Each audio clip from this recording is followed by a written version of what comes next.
என்னோட பேரு Coco. GOKU. உன் பேரு? என்னோட பேரா? அது வந்து ஆஹா. புல்மா. வேடிக்கையான பேரா இருக்கு. ஹே, கோகுன்றது மட்டும் சாதாரண பேர் கிடையாது, ஓகே? ஆனா புல்மா அளவுக்கு வினோதமா இல்ல. ஹே, வாய் மூடு. புல்மானா அழகு, எலகன்ட்னு அர்த்தம். அதோட கோகுன்ற பேரை விட இது நல்லாதான் இருக்கு. இங்க பாருங்க. என்னாச்சு? தாத்தா என்கிட்ட பேச முயற்சி பண்றாரு. ஆனா கோகு, எனக்கு எந்த சத்தமும் கேட்கலையே.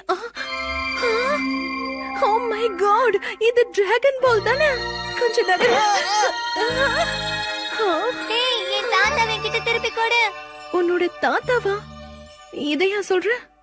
ஆமா, தாத்தா என்னைக்கும் நான் அவரை ஞாபகம் வச்சுக்கணுங்கிறதுக்காக இதை என்கிட்ட கொடுத்தாரு. என்ன தவிர இதை வேற யாரும் தொடவே கூடாது. பாத்தியா, இது ஜொலிக்குது.